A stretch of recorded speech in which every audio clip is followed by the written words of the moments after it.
Hello, welcome to You Haven't Blanked That. I'm Forrest. And this is Jimmy.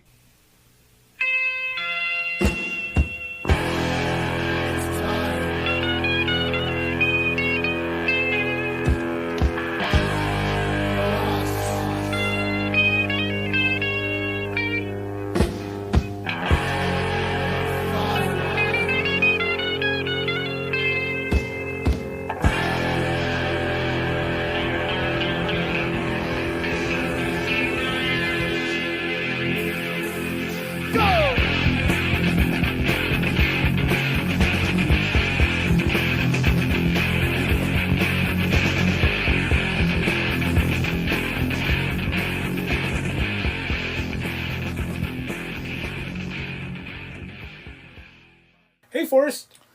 Hey, Jimmy. So this week you watched a little movie called Eyes Wide Shut. AKA Old Man Kubrick's fuck film. Anyway.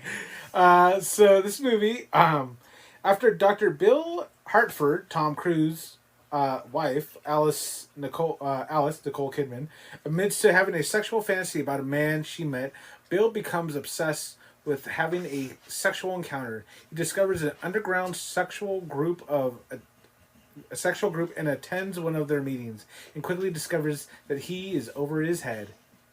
Dun dun dun. So, Is this a Christmas movie? it is a Christmas movie. So, overall, what do you think? I have a question. Do you think he did that thing that they do where you're like, I'm gonna make a fucked up movie, but I'm gonna set it at Christmas? Kind of. I'm gonna be honest though. That feels beneath Kubrick. Okay. That's not the reason why I think he did it, but You know what I mean though? Like how like Shane Black, that's like his thing. Yeah, but I don't think that's what he was intending in this film. Basically, in the film, just to run it really quick, we meet a normal doctor and his wife, and then they end up going to a party, and then she dances with some French man, and then Pushy old man. and then she ends up telling. You know what I will say I liked, and I don't know if you picked up on this. Maybe it's just me. Okay. Was the camera like 1 degree off at the beginning? Like something's wrong. I felt like that whole part at the beginning before she admits to having that affair. Yeah. It felt to me like the camera is just slightly. Oh, okay. And like something's off. Oh, okay. It feels the camera feels. That's the only thing I really liked artsy wise that he did in this. Everything else can go fuck itself. You didn't like this film? I didn't like this movie. Oh my god, this movie is fantastic. It deals with child trafficking, human trafficking, the occult, the elites, and the corruption of people. Because even when this movie came out, it didn't receive that. A lot of people didn't understand it because it was such a weird film. Did you? I understood it. Okay, so my dad had this conversation with the lady at the video store when he returned this movie. Okay. And she tried to get off film school on him. Uh-huh. And he goes, "Oh no, I got it. It was fucking stupid." Okay. So this movie is based on a book written by a German. Oh, it's German. That's why there's a bunch of weird fucking in it. So yeah. But the fucking I think is more like. So the thing about the story itself, I remember watching it when it first came out, maybe a year after it came out. You didn't try to go sneak in to see it? You didn't go watch South Park to go sneak in to watch that? No, because that's funny because it's true. No, but this movie, it's interesting on its production. Tom Cruise and Nicole Kidman were married. Is this pre or post Jerry Maguire? This was during their divorce. Is this pre or post Jerry Maguire? This is post. Okay. But this is during their divorce or during their breakup.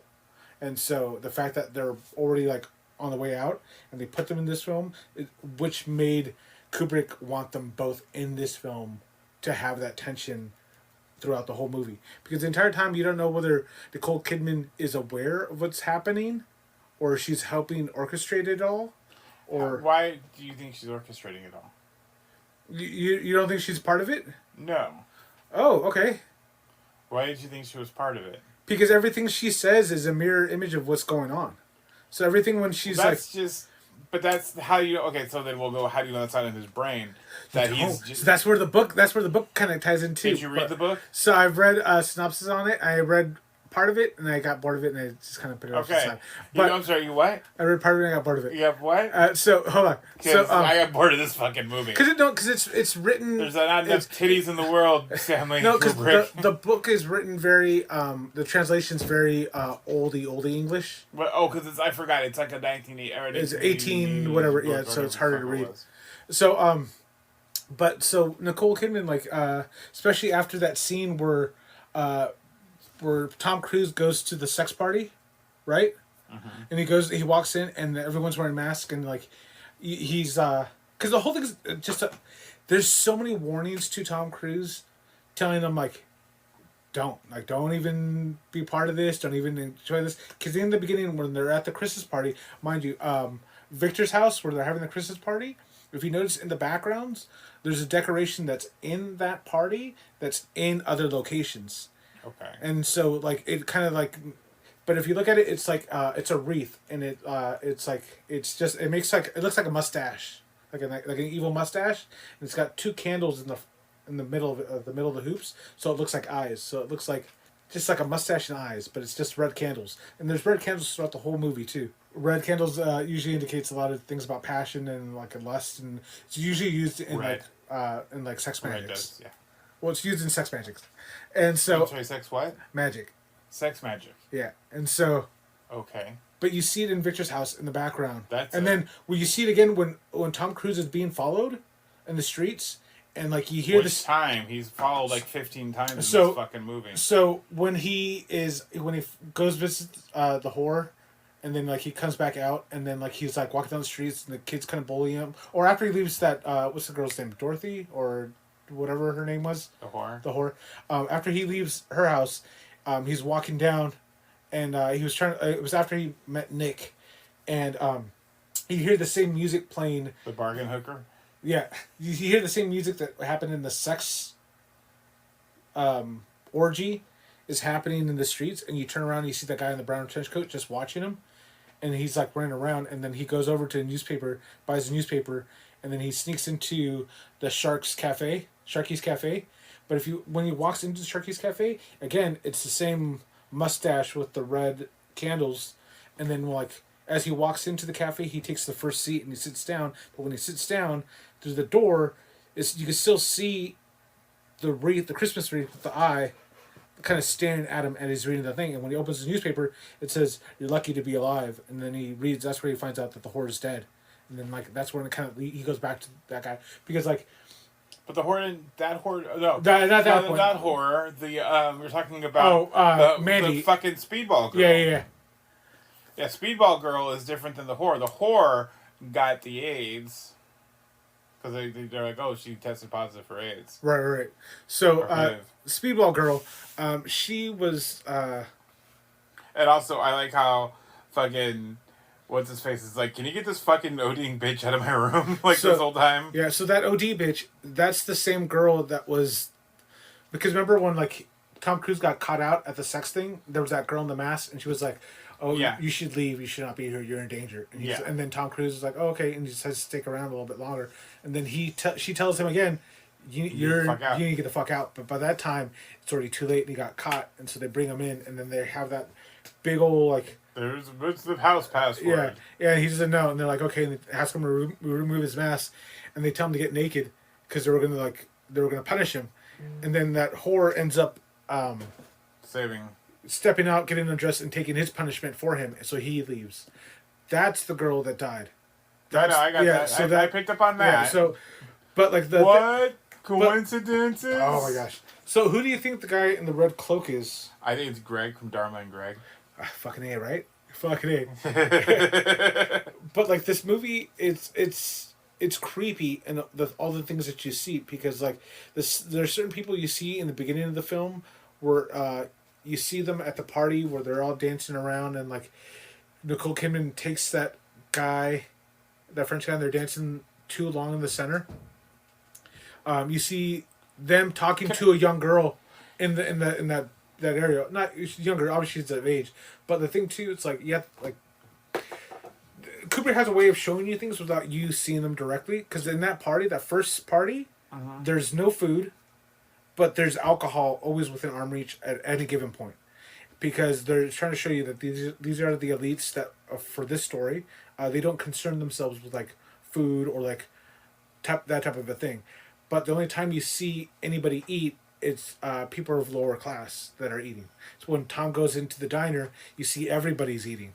Everybody's putting something in their mouths. And then only one time do you see Nicole Kidman where she's just kind of tired of all this stuff, but you feel like she kind of is pushing Tom more. She's poking him in the right ways to get him to just corrupt himself. And then, like, that's when she just starts eating and just kind of looks at him. She snacks on a brownie or something. But, like... Side note. Yeah. So, a couple side notes. That thing she's eating while she's at home is a Snack Wells. Even Stanley Kubrick was sucking on that corporate dick. Yeah, probably. And then we talked about how Greg from Dharma and Greg is on there. Yeah. That's like the only thing he'd done. Really. After Dharma and Greg? No. Oh, this is before. He made this movie in the middle of Dharma and Greg. Oh, okay. So I don't think he did anything big enough before. Yeah. So the only thing I can think of is that Stanley Kubrick had seen at least one episode of Dharma and Greg. Oh yeah. Yeah, that's weird to think. And the guys at the beginning of the film talking to that younger girl. At the very one of the last scenes of the film is Nicole Kidman and Tom Cruise in the toy shop because they're buying their daughter a toy and whatnot, and you see those two men talking to a little girl and then walking away with her, but like they didn't come in with her, but they walked away with her. So it's like there's these weird like creepy little things in the background where like, all right, that's really sus, and that's really just kind of just it's obviously in sight and you see it, yeah. But it's to the point where like all the bystanders are just keeping their eyes closed to those certain things. Which also, one of my favorite transitions about this whole film is just like the fades to black. Everything fades to black after like the ends of these little scenes. Why did they go to the party and it cuts to them fucking, like getting ready to fuck, and they play that rapey blues song. Yeah. And then it just fades to black, and I'm all like, okay, so you just need her to look in the mirror, all like. That whole thing is all about emasculating Tom Cruise. Because, like, the thing is, like, he's already, like, because they're a happy married couple. She sees him dancing with that guy for a little too long. Because, like, you're thinking, like, bitch, like, what the fuck is this? You know what I mean? And then, like, she comes home and she wants to fuck. And then he's already feeling emasculated about her, like, flirting with that guy. And then he's also been flirted on by two women at that point, coming up to him, asking him to fuck. Yeah. And then, like, he's like, no, I can't. And he goes, like, well, you don't want to follow us to, don't you want to know what is at the end of the rainbow? And then he's like, oh yeah, no, thanks. And, you know, he goes home, and then he can't. He's still in his head about what happened, and he can't fuck her. And then she mocks him, and then like that's when he goes out for a walk, and then like as he's walking, he's just kind of in his head about this whole thing.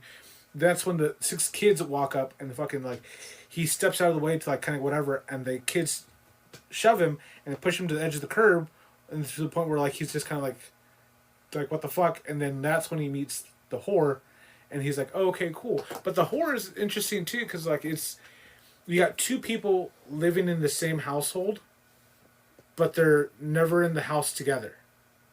So when you get to the whore's house, just to the left of the door is a stroller, and it's like nicely tucked away in the corner. And then when you walk in the house is a mess, and everything's just kind of just strewed everywhere. And she apologizes and kind of like whatever. But then, like, when Tom Cruise comes back to that apartment later on, the stroller is fucking crooked as shit. And then you come back into the house is all tidy. And you're like, oh, okay, cool. Like, it's like, there's constant dualities to a lot of things that throughout this whole movie where everything is just mirror versions of everything else. Because, like, yeah, you're going to this house and, like, the house is a mess, but the other person's really neat. Now, when the neat person's home, the stroller is a mess. And it's just like, but you see that with a lot of different things throughout the whole movie. So you're like, okay, well, what is this? You could be a nice person at home and be a whore on the street, because that's basically what we saw of the 2 people in that same apartment building. Do you know what I mean? I gotcha. Yeah. Nicole Kidman cannot act stoned. She cannot. She cannot. But like it's there's so many like minor occult references throughout this whole thing. Like there's a lot of Masonic occult messages throughout this whole thing. Because like they showed the two pillars.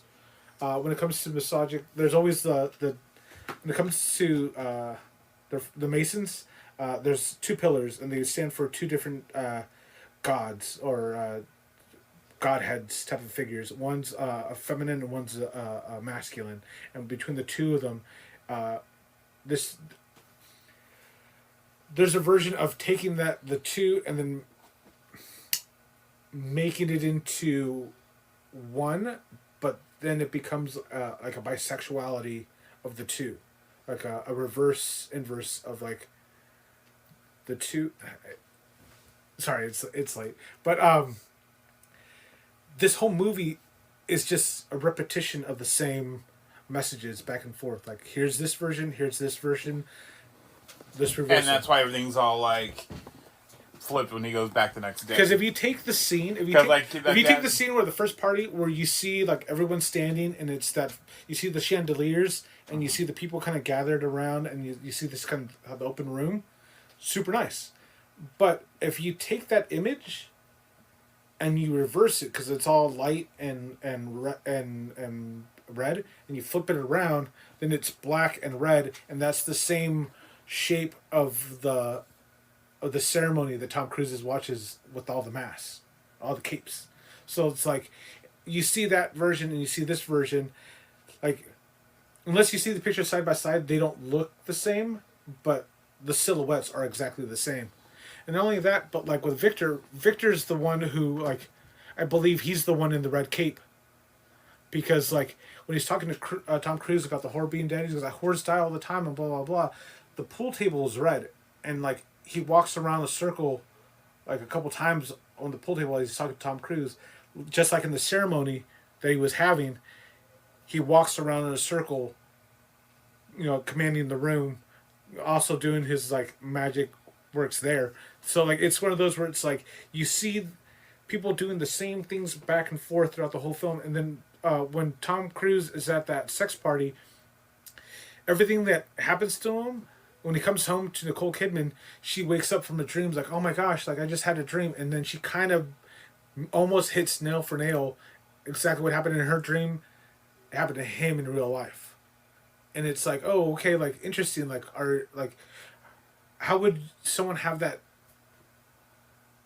those markers of a story note from a dream that happened to him, unless like somebody called her and told her, hey, your husband was here, this is what's going on. And then it's kind of like, because at that moment, that's when she starts getting more negative and just picky at him, and then she pushes him to the point where like he needs to be corrupted, and he ends up being corrupted. The movie's trippy, it's long, but the most controversial thing about this whole film is the missing 25 minutes. Okay. So, when Kubrick had this film, everything was all set. The executives came in down to... I think they got a theater to watch it. So they all sat down, they watched the movie. The movie wasn't even over. Kubrick was outside in the lobby, just smoking cigarettes, just kind of just nervous about how they're going to take it, are they going to understand it, and whatever. And the executives, the bigwigs, came out and just started ripping into Kubrick, saying like, we're taking this 25 minutes the fuck out. Like, we're not having that in this film. And like, they had a huge argument about it. But before Kubrick even signed up to do this film, he got written on his contract that he has full rights on editing, and he could take in or leave in. And he goes, so whatever the fuck you want is staying in the fucking movie, and that's the end of it. And like, we're not having any of this bullshit. Like, this movie's in this movie. And then so they were like, okay, no, we're taking it out one way or another. We'll get our lawyers and that, whatever. And then 4 days into editing, he fucking dies. He dies. So I believe that they literally killed him and got rid of those 25 minutes. They killed Kubrick for 25 minutes. Yeah, so I think they killed him, took out that film, because even now Warner Brothers is like, oh no, it was destroyed. We have no idea what happened, like what it was, or no idea what was in it. But at the same time, that's what I feel happened. But the logical aspect about the whole thing is just He the died. script is written. Yeah. The script is given to the company to review and look at. At any given point in between, then they could have said, "No, we're not doing this," or "We're not doing this scene," like blah blah blah. Yeah. They could have stopped it at any given point, right? But the film that Kubrick showed was 2 hours and 39 minutes. And Kubrick said he wanted to keep the movie under 2 hours and 11 minutes. Yeah. And so you're like, okay, cool. So maybe like whatever he was going to edit, like who knows what it was going to be, whatever. But the film itself, the one that we watched now, is 2 hours 36 minutes. Yeah. So they didn't even take that 25 minutes out, or they what? yeah, that's what I'm saying. So what 25 minutes did you not put in, or what did you replace it to make it more confusing? But everybody's aware of what scene that was taken out though, or what part of the film was. What was taken out? It was the scene of the punishment.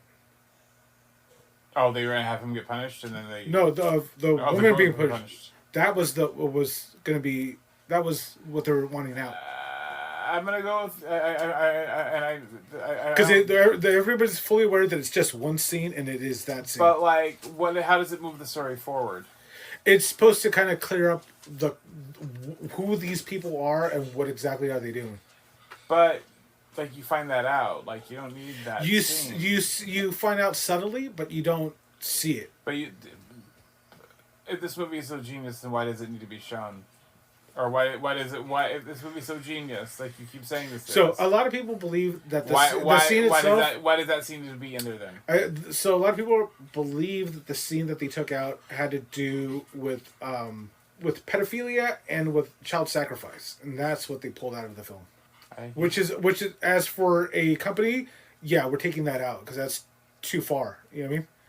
But who knows what it was, because they're not having it. But that's like the biggest thing. But like, it's just so convenient that he died shortly after that, and then I believe he died of a heart attack. But it's well known that the U.S. government has patents for heart attack guns since like the 1950s, and like there's a lot of documentations about like, and like especially, dude, I had this book that I read years ago. Somewhere it's about all these like spies, like how different ways different spies like killed each other.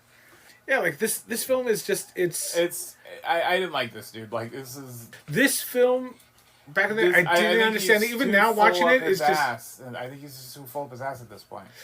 Yeah, but I get it. I would have been happy having Full Metal Jacket being his last movie. Okay. This one was just interesting just for the sheer fact that like he was trying to touch on child trafficking and human trafficking, and then like those who are pushing those movements. Watching it when I was younger really left me really creeped out, but I didn't understand why I was creeped out.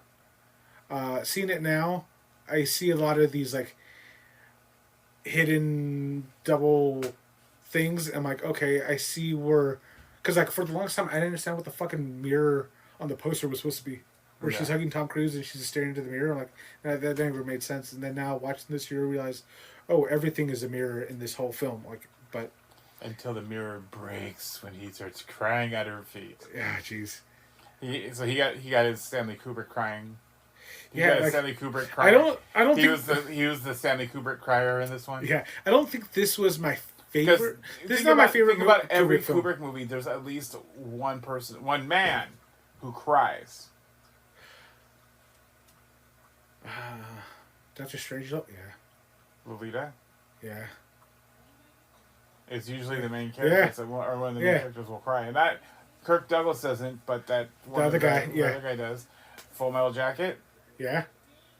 Well, yeah, everybody. Clockwork Orange. Yeah, he does. Yeah. There's at least one male that cries. I haven't seen Barry Lyndon, but I'm going to assume there's a male that cries in that movie. Spartacus.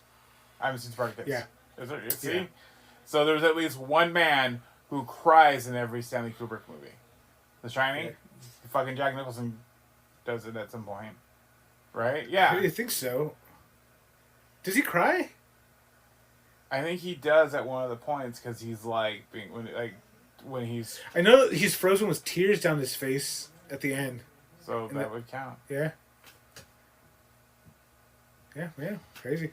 But yeah, this film, it's weird, it's interesting, but like there's a lot of like, I mean, you can sit here and watch it a bunch of times to try to pick up the backgrounds because obviously at this point, like everything has a meaning. Like when Tom Cruise comes home late, and the Christmas tree is on, like he walks over to the switch and he pauses it for a second and he flips it off. Obviously, that has to mean something. You know what I mean? But like, there's a lot of different things of what. Who knows what he was trying to intend with all these like different things. Even with The Shining now, you can still rewatch it a bunch of times, and I still pick up on random shit all the fucking time. I told you, I don't think I need to watch it anymore. I didn't like it the last time we watched it. The Shining. Yeah. Yeah, it's I'm good. I don't feel like I need to dive too much into film to pull out meanings of different things or trying to solve a meaning. Yeah. But like I don't mind doing it, but for everything that the character's doing to find the hidden meaning behind that, I don't have the time for it. Is but this oh, go ahead. But this is not my favorite of his movies. But I like it. I like it a lot.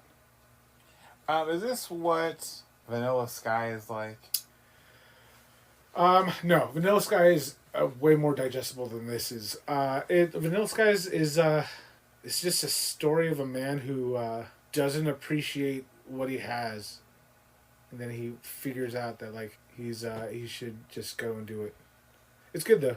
The Cameron and Tom Cruise fight in the car is probably the best like a real couple fight I've seen in a movie. Oh really? Yeah. Which is like I swallowed your cum. That means something. It's like your body made a promise to me. Oh, dude, it's intense. But yeah, no, this film is just like creepy. It is just to the point where it's like, I mean, there's even Hollywood parties now that are just above too much. Even especially now that like P Diddy's scandal's going on. Yeah. You see a lot of those stories starting to come out. You like Ellen was caught with a photograph with her and a few young girls, and then like so now Ellen's in the hot water now and she's in trouble. You got that guy, some random. I didn't know about the Ellen thing. Oh yeah, that's terrible. But I've known she was. Everybody's known that she's been into child torture for a while. But yeah, dude, like I don't know, this is just too much. My biggest ick right now is just I don't want to see. I've already seen so much about child predators and reading about child predators and all this stuff. It's too much. But what's even like more infuriating now is like I learned a lot of phrases a long time ago that like I wish I didn't know the meaning of that I know, and like when I see them in the news or people referring to them.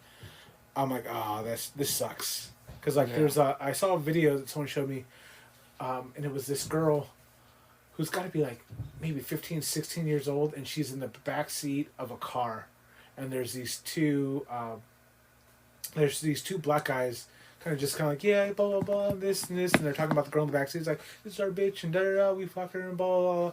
But when you look at her, she just looks like dead. She's just like dead face, just kind of like, everything about her is just gone. Yeah. She's just kind of checked out.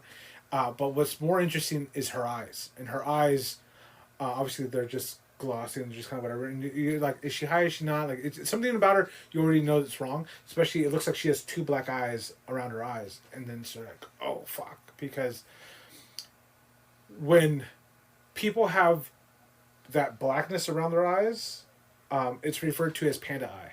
And so there's only one way you get Panda Eye, and it's done rectally, and it's when there's a nerve in your rectum that connects to your ocular cavities that like when it's hit strongly and repeatedly forcefully enough, it inflates your eyes to the point where they start to bulge, and then they just kind of just turn black.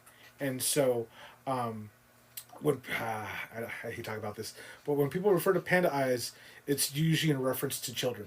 And so, like, when I hear, like, that phrase or I see that in TV and different things, I'm like, it makes me very upset because it's, like, obviously that indicates that, like, something's happened to that child and that you're responsible. And then that teenage girl, like, it's one of those where it's, like, she's got the panda eyes, and they're talking to how they fuck this chick, and then she's just looking dead. I'm like, dude, this is too much. And then so, as harsh as that is, Eyes Wide Shut gives you a sense of that without showing you directly, but it's all there. Because it's like, even with the costume shop, when like he goes to return that costume and the daughter comes out and she's looking kind of like chipper and proud of herself, and she shakes her dad's hand, he hugs her, and the two dudes from the night before come out and are like, oh, thank you, and they're looking happy as can be because obviously they spent the night with their daughter. You know what I mean? It's just like, fuck, dude, like what is going on? You know what I mean? It's just this detection of like innocence, and I think that's why Kubrick uses the Christmas lights, because Christmas is fun and spiritual and like happy, and you get that harsh reality that's just behind it where it's like it's not. We're not like, this is what we do to trick the masses to keep them distracted, but we're still doing our business, and our business is not anything but pure. And it's just like it's just the seediness about this film is just so potent that it makes me uncomfortable. Even rewatching it now, it's just, I see certain scenes, especially the end with that little girl, like it gets to me. I'm like, dude, that's fucked up. And like it happens in front of you. Yeah. But since we're focusing on these two people, you don't even see it happening. You don't see those two men walking with that little girl out of that store, and it's just like, what the fuck? Yeah, it's just a bunch of little things like that throughout the whole film that creep me out, and I like it because and I believe that's where like the title comes in. Like, he was like, your eyes, you keep them shut for what should be important, and even though it's in your face, you're still blind to it because you don't want to believe it's there or believe it's happening or whatever. It's a weird movie. I like it. I don't need to watch it. If I watch it again, fantastic, but I'll probably be like 10, 20 years before I go back to it and watch it, but I can tell you right now, I probably won't enjoy it. But yeah, this film is it's just wrong. It's dirty. I like it though. So we ask a question. We ask a question each week. Yeah, so who would you... There's two roles I already know. Okay, where do you want to put them? So, either... The sex party? Kind of. So, I was either thinking Nick, the guy that's like... Who do you think Nick is fucking? That's his buddy. Oh. The one that's happily married with 4 kids in Seattle. Well, not anymore, because if he's not in Seattle anymore. So, I think he's fucking 2 people. Or I think he's fucking one of 2 people. Okay. One, the waitress, because she wouldn't give up where he was at. She goes, I know what hotel he's at, but she wouldn't like give him up. And then even he tried to placate the whole thing, saying like, oh, it's like, I'm his doctor. I got his results to his test that I think he needs answers to right away, and she still wouldn't give it up to him. But I think it's her. I really do think it's her. The other person, I think it was the prostitute. You think he was fucking them both? So then why? One of them for sure. One of them for sure. Okay, so or he was talking about them. Why isn't it him orchestrating everything then? I think it's Victor, because Victor's like But why isn't it him orchestrating everything? I don't think he's got the money or the power to do that. He's got a separate life that he's trying to Sidney Pollack. 100%. Because the thing too, it's like you don't know where his money and his wealth comes from. You know, because they never discuss it. But all the kind of indications of like these like subtle hidden threats to him is done through the newspaper, is done through people following him, it's done through him knowing information before everybody else does. So I believe he's the one who kind of owns the newspaper. Because like how easy it would be for him to have a guy tell him, kind of coerce him to buy a newspaper with the threat saying you're lucky to be alive after that whole thing just happened. You know what I mean? Yeah. And then especially like the decoration between Sharky's Cafe and the decorations at Victor's house, being the same decoration with like the kind of eyes staring at you, like that, and then Victor's always, and then all that always kind of leads right back to Tom going back to Victor or being around Victor. So it's like one of those. We're interesting that we're seeing this hidden symbol in the background, and then going back directly to him. So I think Victor's the guy in red who's directing all of it, because it's all about power, wealth, and knowledge. And that's why, like a lot of that occult stuff, it's all about the same thing. It's all about power and knowledge, which knowledge is power for them. So So Dun, dun, dun, dun. yeah, sure.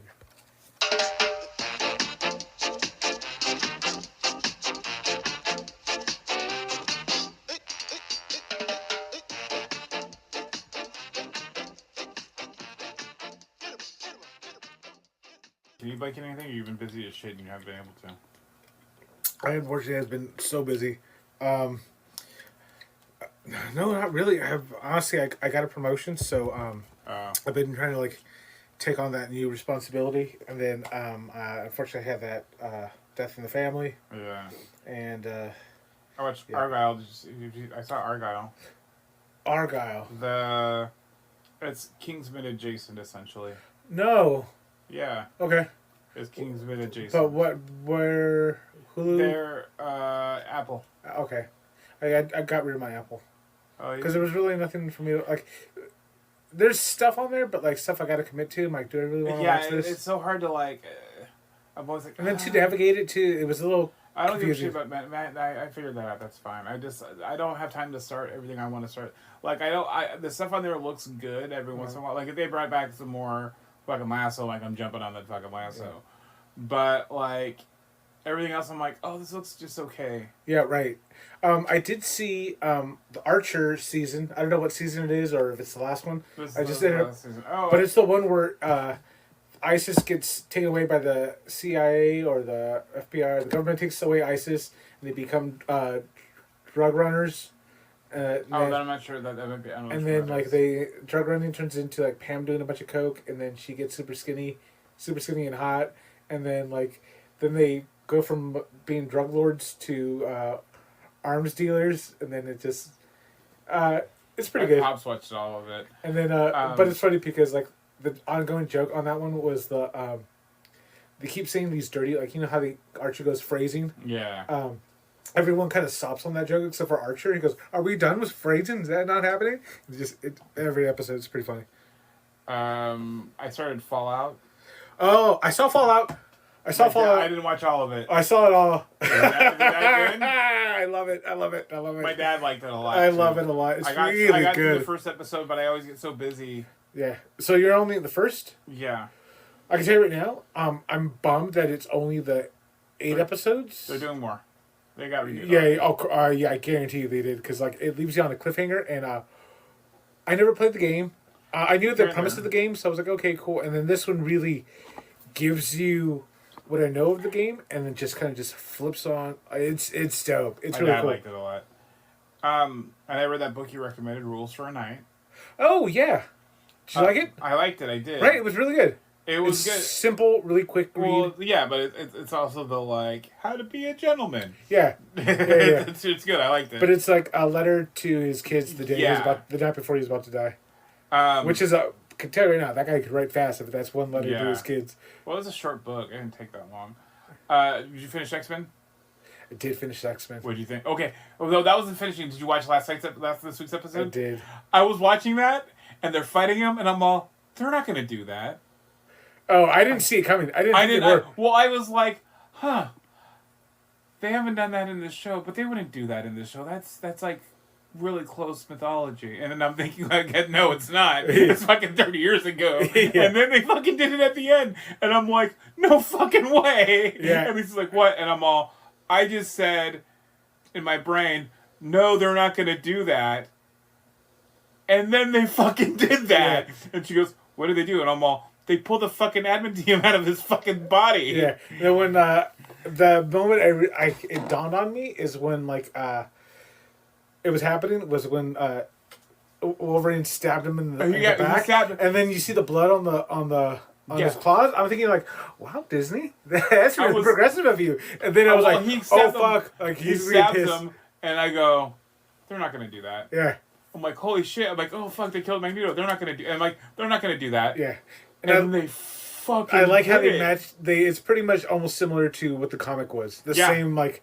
Yeah. Because even in the comic, I didn't really know what was going on because it was very liquidy. I'm gonna fucking kick myself because I had that comic. Oh, did you? You know how much that fucking comic's worth? Dude, that's worth a lot of money. I had that fucking comic. I don't know what happened to it. That panel that's my favorite depiction of Magneto because he's got that kind of like half mullet look, and he's just kind of just standing there like just it's great framing. I restarted Arrested Development just for shits and giggles. Oh, nice. And Emily's kind of watching it with me. She's kind of like picking up on some of the jokes. Oh, that's cool. Yeah. Because like my Instagram for whatever reason was like. Oh, that's because I kept sending you shit. Is that what it is? Yeah, I'm like I love it. Right now it's Saturday Night Live and Arrested Development shit. Okay. So can I ask you something? Sure.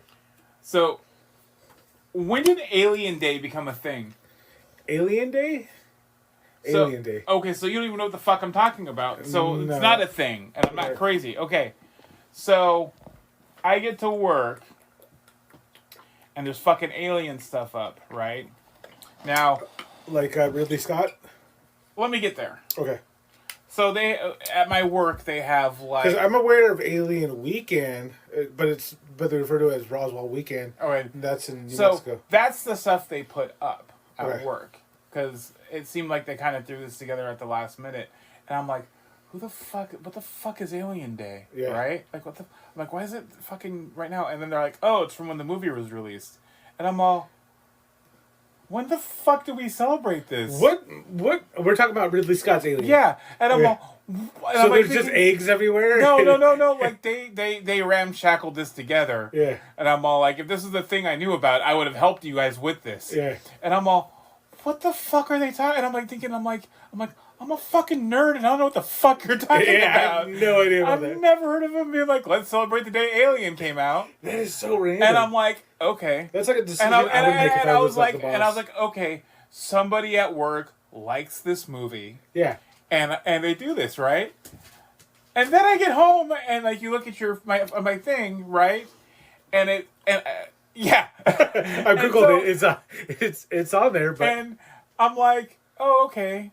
And I'm like, whatever. And I get home and they have like, these are the things you should watch right now because of what's happening in society and socially. Yeah. And it says celebrate Alien Day by watching Alien. And I'm all, what the fuck is Alien Day? Yeah, I have no idea. Like I get the concept, but when did this become a thing? So, like I've said multiple times before, This is Disney. This is Disney making shit up. This is not Disney making shit up. Disney owns them. This is CERN making their shit up because we've gone through parallel universes. Just like I've claimed many, many years ago, 20 years ago, that I've already like jumped to this one. I jumped from my universe to this universe because the Tustin, what do they call it? The hangars. Yeah. Like, those didn't exist because they burnt down in a fire when I was younger. No, you didn't. I 100% remember that.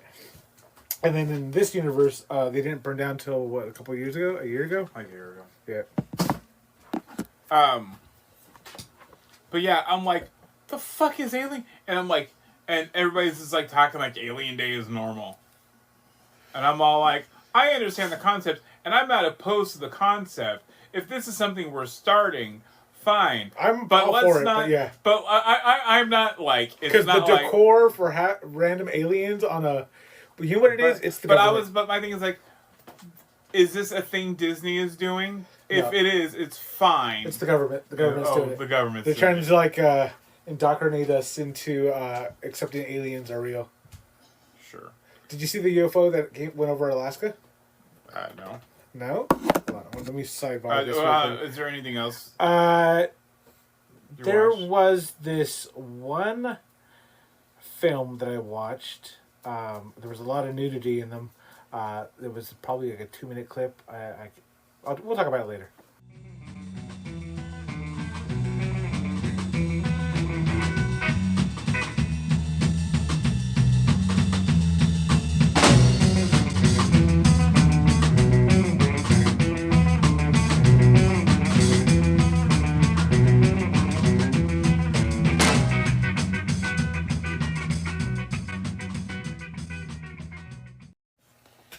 Hey, Jimmy. Hey, Forrest. Next month is David Fincher month. Who's David Fincher?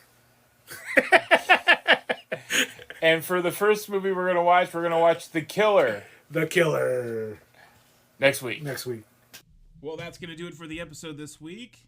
If you have any questions or comments, you can hit us up at our Instagram At YH blank that. or you can email us at yhblankthat@gmail.com. Bye. Bye.